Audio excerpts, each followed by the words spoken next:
성도 여러분, 안녕하세요. 구역 기도회 오늘도 함께하게 되었습니다.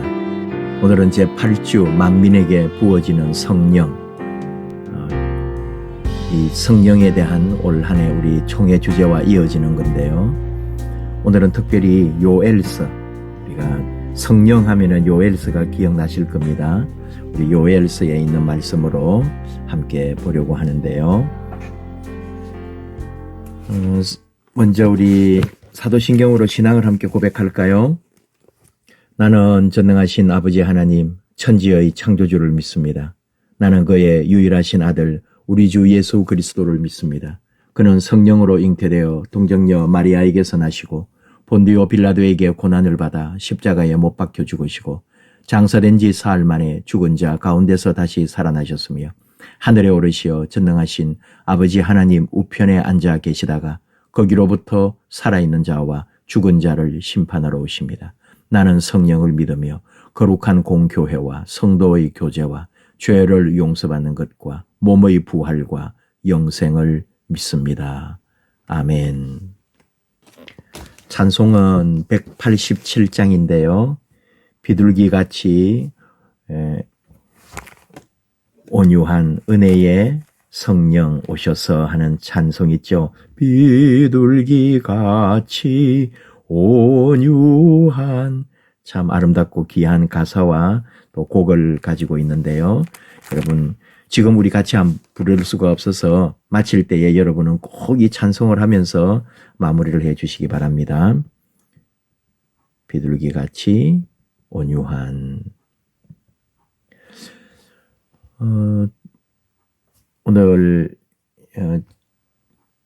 말씀으로 한번 가볼 텐데 주제도 되고 또 기도가 되겠습니다. 같이 한번 읽을까요? 성령 안에서 꿈을 꾸는 인생이 되게 하소서. 같이 우리 교재에 있는 말씀으로 함께 하겠습니다. 요엘 2장 28에서 32절 같이 말씀 보실까요? 그 후에 내가 내 영을 만민에게 부어주리니 너희 자녀들이 장래 일을 말할 것이며 너희 늙은이는 꿈을 꾸며 너희 젊은이는 이상을 볼 것이며 그때에 내가 또 내 영을 남종과 여종에게 부어줄 것이며 내가 이적을 하늘과 땅에 베풀리니 곧 피와 불과 연기 기둥이라.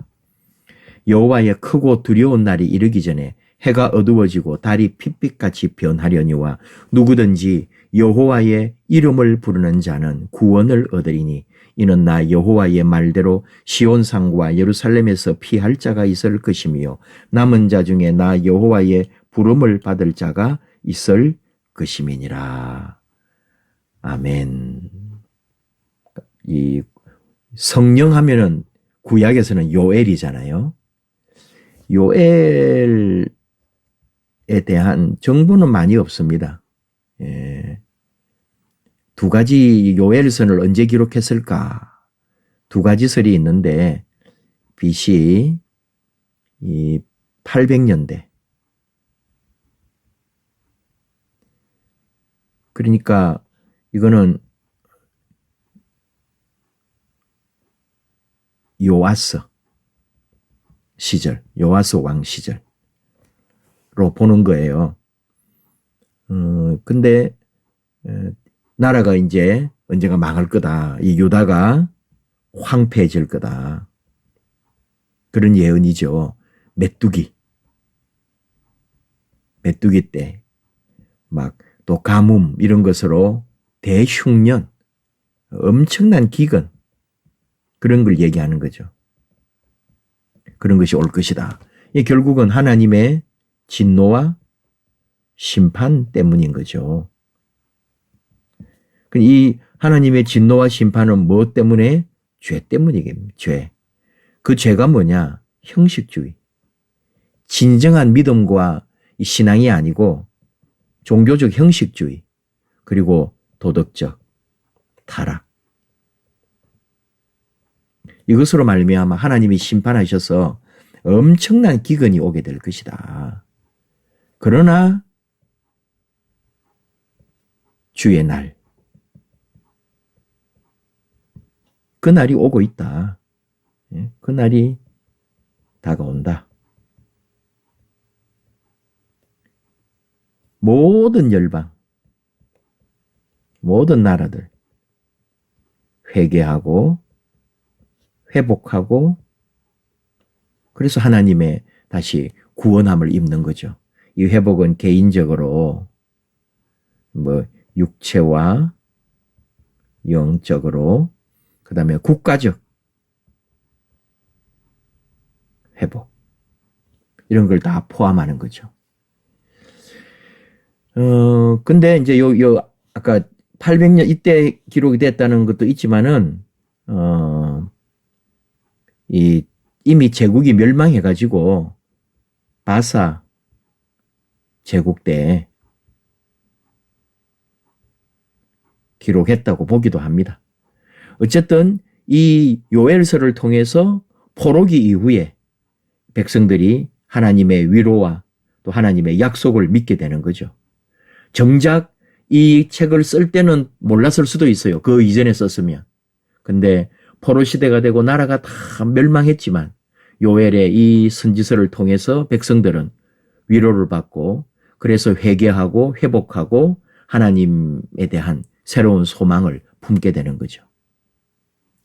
내용을 우리 다시 한번 말씀으로 가볼까요? 내 영을 만민에게 부어주리라. 이게 이제 모든 육체 위에 부어줄 것이다. 자녀들이 장래 일을 말하고 늙은이는 꿈을 꾸고 젊은이는 이상을 볼 것이다. 장래 일을 말하고 꿈을 꾸고 이상을 보게 된다. 하나님이 성령으로 하나님의 영을 하나님의 호흡 하나님의 이 영을 루아흐를 만민에게 부어준다. 이게 또 꼭 유다인만 아니단 말이죠. 모든 만민에게 모든 육체 모든 사람에게 여호와의 크고 두려운 날 이게 이제 격변의 날 주님의 날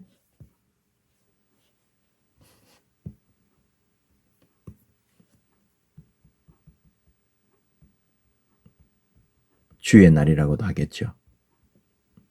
그날이 온다.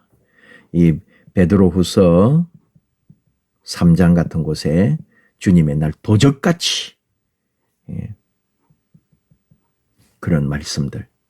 그런데 중요한 거는 뭐죠? 누구든지 이건 또 만민하고도 연결되겠죠. 누구든지 여호와의 이름을 부르는 자 구원을 얻는다. 이게 중요한 거죠. 세상의 어느 누구도 유대인만이 아니고 선민만 아니고 모든 민족이 예수 이름, 여호와의 이름, 이제 우리 신약 시대로 말하면 예수 그리스도의 이름을 부르는 자는 구원을 얻으리라. 그 약속을 주고 있는 거예요. 장래일 이게 예언이잖아요. 다음에 일어날 것 같은 예언 같은 거니까 이게 결국은 말씀이거든요. 말씀을 선포하게 될 거다. 말씀을 말하게 될 거다. 꿈을 꾼다. 이게 이제 꿈으로, 그러니까 우리가 가지고 있는 이 성경이 완성되기 전에는 하나님께서 사용하신 계시의 한 부분이 꿈이었잖아요. 그런 것으로 보여주셨거든요. 근데 지금은 완성된 책으로 글로 쓰여진 성경이 있기 때문에 항상 우리는 꿈을 꾸더라도 성경에 맞추어 봐야 되는. 그러니까 결국은 이 꿈을 꾼다는 말도 하나님의 말씀 안에 있다는 것이고 이상을 볼 것이며 이게 이상이라는 게 이제 히브리어로 하면은 주목하는 거 또 바라보는 거. 여러분 이게 다 바라보는 거잖아요. 이상. 근데 이게 이제 결국은 실제로 뭘 바라보는 거죠? 그 하나님이 이루실 놀라운 일들. 그거 다 뿌리는 어디 있어요? 말씀에 있거든요. 하나님의 말씀 안에 모든 백성이 성령 안에서 앞으로 되어질 그 놀라운 일들을 바라보게 되는 하나님의 영이 우리 위에 임할 때에 그런 은혜가 있다. 인도자 팁으로 갑니다. 시인 사무엘 울만은 그의 시 청춘에서 청춘의 기준은 나이에 있지 않고 열정과 용기에 있다고 노래합니다. 그는 꿈이 있는 자를 청춘이라고 표현하고 싶었던 것 같습니다. 오늘 말씀에도 늙은이가 꿈을 꾸게 될 것이라고 예언하는데 사무엘 울만과는 달리 늙은이가 꿈꿀 수 있는 근거는 성령이라고 말합니다. 열정, 용기, 건강 이런 것보다도 성령님이 함께할 때 성령님이 임하시면 늙은이도 꿈을 꾸고 젊은이도 이상을 본다. 우리는 꿈을 꾸고 있는가? 이 질문이죠. 그 꿈의 근거는 무엇인가? 내 어떤 일을 위해서 내 소망, 내 꿈을 이루려고 내 목표를 이루려고 그런 꿈이냐? 하나님의 영에 사로잡혀서 하나님 나라를 꿈꾸는 거냐? 하나님의 영광이 드러나게 하는 거냐? 성령님에 의하여 이끌림 받고 있는가? 그런 이제 질문인 거예요.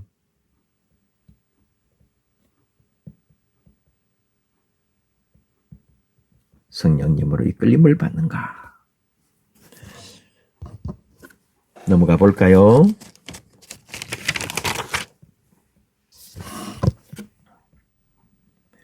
요엘서는 이스라엘의 심판 이후에 주신 하나님의 위로의 말씀입니다. 이스라엘이 멸망한 이후에 이 요엘서를 통해 이스라엘 백성들이 위로를 받았다고요. 하나님께서는 이스라엘이 하나님의 말씀에서 벗어났을 때 그들에게 심판을 말씀하셨지만 그 심판은 영원한 심판이 아니었다. 말씀에서 벗어났을 때 이게 죄다. 심판, 하나님은 공의로우신 분이라 심판을 하시거든요. 근데 그게 영원한 게 아니고 요엘 선지자도 이스라엘에 하나님의 심판이 임하리라고 예언하면서 동시에 하나님의 영이 임하여 그들에게 다시 회복의 날이 올 것이라고 예언했습니다. 하나님의 영이 임하면 어린 아이에서부터 노인에 이르기까지 꿈과 비전을 가지고 새로운 미래를 꿈꿀 수 있다고 말합니다. 그리고 이 예언은 사도행전 2장 오순절 성령 강림 사건으로 성취되는 것을 볼 수 있습니다. 오늘도 성령 안에서 우리는 꿈을 꿉니다. 예. 상식이면서도 중요한 거죠. 하나님은 죄에 대하여 심판합니다. 그러나 항상 그럼에도 불구하고 회개하는 자 구원을 허락하셨다. 그러니까 여러분 회개의 기회를 놓치지 마라.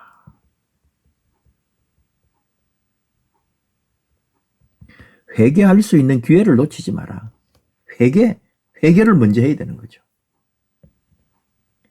넘어갑니다. 우리의 꿈은 야망이 아니라 성령 안에서 꾸는 꿈이어야 합니다. 누구나 꿈꿀 수 있죠. 그러나 그 꿈이 인간의 욕심에서 출발하면 야망이 되고 그 꿈 이룬다고 해도 자기 영광에 그치고 맙니다. 우리의 꿈은 성령 안에서 시작되어야 합니다. 성령 안에서 꿈을 꿀 때 그것은 비전이 되고 사명이 됩니다. 그리고 그 꿈을 이루면 하나님께 영광, 가장 중요한 거죠. 하나님께서는 날마다 우리에게 새로운 비전을 주십니다. 하나님께서는 지금도 함께 일할 사람을 찾고 계십니다. 하나님께서는 75세의 아브라함과 함께 일하셨고 80세의 모세와 함께 일하셨습니다. 하나님 앞에서 나이가 중요하지 않습니다. 하나님과 함께 꿈을 꾸는 자가 필요합니다. 꿈을 꾸려는 것은 언제? 성령님의 임재. 성령님이 함께 하니까 꿈을 꾸는 거죠. 그러지 않은 꿈은 나의 야욕일 뿐인 거죠. 성령님이 우리 안에, 우리 위에 내리실 때 성령 강림의 삶에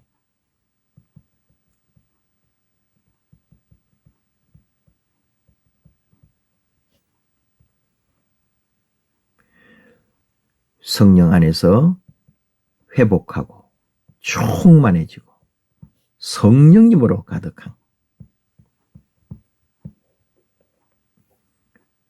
넘어가 봅니다. 우리 꿈의 궁극적인 목적은 만민에게 복음을 전하는 것입니다. 모든 32절에서 그렇게 말씀을 했잖아요. 이 누구든지 여호와의 이름을 부르는 자는 구원을 얻으리니. 누구든지. 그러니까 이 복음이 여호와의 이름이 온 땅에 전해져야 되는 거죠. 모든 사람이 각자 하나님께서 주신 꿈을 꾸지만 그 꿈의 궁극적인 목적은 복음을 전하는 것입니다. 요엘서의 주제도 만민에게 복음을 전하기를 바라는 하나님의 마음입니다. 어떤 직업, 어떤 일을 통해서도 우리는 복음을 전할 수 있고 또 전해야 합니다. 여기에 필요한 것이 하나님의 지혜. 하나님의 지혜는 하나님의 영으로부터 나온다. 하나님의 영이 충만할 때 우리는 어떤 일을 통해서라도 복음을 전할 수 있고 하나님께 영광을 돌릴 수 있습니다. 누구든지 여호와의 이름을 부르는 자는 구원을 얻으리니.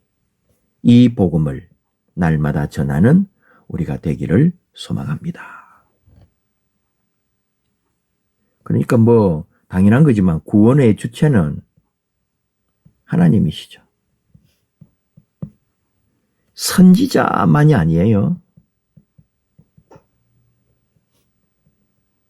만민에게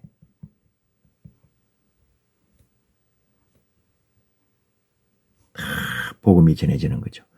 이게 이제 뭐가 오늘 이 말씀에서 우리가 하나 이제 잡느냐 하면은 사도행전을 통해서 이제 2장에 오순절 성령 강림 이 여기부터 이제 진정한 초대교회가 시작이 되거든요. 초대교회의 시작은 뭐죠? 복음의 전파입니다. 온 세계에 복음이 전파되는 거예요. 초대교회, 교회가 존재하는 이유가. 근데 요엘서도 결국은 뭐예요?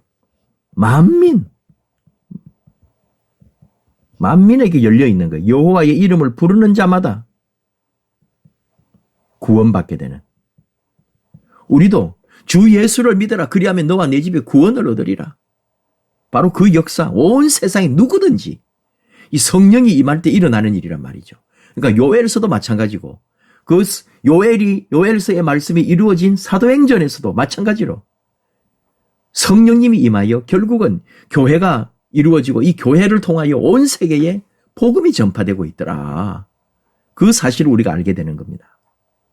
마찬가지로 지금 그 사도행전의 2000년 전에서 지금 우리 교회도 우리 위에 성령이 역사하시고 성령이 임재하시고 성령님과 함께 결국 우리도 선교적 사명, 이 복음 전하는 사명이 우리에게 이어져야 된다. 그게 오늘 우리 이 과제의 중요한 가르침이고 이 과제를 우리가 하고 있는 이 과를 하고 있는 이유입니다. 결단과 기도 같이 읽을까요? 성령 안에서 꿈을 꾸고 성령 안에서 뜻을 이루며 성령 안에서 복음을 전하는 우리의 삶이 되게 하소서. 어떤 일을 하든 무엇을 하든 오직 주의 영광을 위해서 복음 전파를 위해서 쓰임받게 하소서. 성령 안에서. 그냥 뭐 말로만 성령 안에서 그런 게 아니라 하나님의 뜻, 하나님 말씀 안에 그리고 기도하는 삶 가운데 그분의 그 마음을 항상 헤아려 가면서 생각하면서 성령님을 의지하면서 그분의 동행하심과 역사하심을 내 안에 간직하면서 이 복음 전도의 사명을 감당해야 된다. 그런 가르침을 주고 있습니다. 삶 나누기 1번 내가 하고 싶은 일들이 나의 욕심을 위함인지 하나님의 영광을 위함인지 생각해 봅시다. 우리는 하고 싶은 일을 통해서 하나님께 영광을 돌릴 수 있습니다. 그러나 때로는 우리 욕심으로 인하여 하나님의 영광이 우리의 야망으로 변질될 수도 있습니다. 그러므로 우리는 이 둘을 구분할 줄 아는 마음을 가져야 합니다. 살면서도 느끼실 거예요. 내 욕심인지 하나님의 마음, 사랑, 이유, 섬김 이런 것과 연결이 된 건지, 그래서 하나님 영광인지. 대체로 우리는 우리 꿈을 이루려고 우리의 이 소욕, 우리 소망이라고 하는 게 그냥 이 땅에서 잘 살고 뭐 그런 유의 것들을 우리가 다 생각을 하죠. 그러나 그 본질은 항상 내 욕심이나 내 어떤 목표 달성만을 위한 게 아니라 하나님의 영광을 항상 생각하는, 내 삶에 이루시는 하나님의 뜻에 또 감격하면서 하나님께 영광을 돌리는 우리의 삶, 이것을 한번 생각해 봅니다. 자신의 직업 또는 일상을 통해 어떻게 복음을 전할 수 있을지 생각해 봅시다. 어떤 직업과 어떤 일을 통해서라도 복음을 전할 수 있고 또 전해야 합니다. 자신이 가진 직업과 일상을 통해서 어떻게 복음을 전할 수 있을지 고민하고 나누어 봅시다. 그렇죠. 우리가 이 구역 19끼리 또 나누시는 구역들도 같이 한번 이런 걸 나눠보는 거죠. 내 삶의 자리, 내 주변의 어떤 관계들, 직장인은 직장인대로 또 이웃과 함께하는 늘 가고 오는 또 가게들, 이런 것들이거든요. 우리 주변에도 좋은 친구들, 또 같이 식사할 수 있고 만날 수 있는 마음 있는 사람들. 그리고 또 하나는 구역 식구가 모이면 그 힘이 있잖아요. 그래서 같이 그 어떤 한 영혼을 위해서 기도하고 준비하고 또 함께 교회로 인도할 수 있는. 우리 교회도 이제 여름의 때쯤 지나면서 우리 초청주의를 위해서 준비하려고 하거든요. 여러분들도 미리 각오도 하고 기도하고 준비해서 개인이 전도하면 더 좋고요. 그건 뭐 말할 수 없는 거죠. 또 내 혼자 살려니까 힘드니까 구역이 힘을 합해서 한 명을 두고 또는 두 명을 두고 구역이 전체가 기도하고 또 하나님 주신 마음으로 사랑을 나누고 교제하면서 전도할 수 있는 그런 기회를 삼을 수 있도록. 그래서 우리 초청주일에 우리 구역 다 한 명 이상 초대해서 함께 예배 드릴 수 있는 그런 귀한 시간을 한번 우리가 계획을 하고 있거든요. 그러니까 내 직업, 내 일상 이게 다죠. 이걸 통해서 어떻게 복음을 전할 수 있을까 한번 또 연구하시고 기도하시고 준비하시면 좋겠습니다. 뭐 전체적으로 이 요엘서를 통해서 우리가 생각하는 거는 하나님께서 역사를 주관하신다. 이게 뭐 세상 구원의 계획 실현하시는 거죠, 하나님께서. 그리고 또 이제 우리에게로 오면은 하나님께서는 진실하고 또 살아있는 예배를 원하시죠. 성령님이 그 가운데 역사하시거든요. 또 하나 배우는 거는 죄악에 대하여는 반드시 심판이 있다. 그러나 회개하는 자, 용서하시고 회복, 복구하시고 충만케 하시고 그렇게 우리를 이끌어 주신다 이거예요. 하나님은 아까 남은 자라 그랬는데 선택된 백성들 반드시 또 여전히 사랑하신다.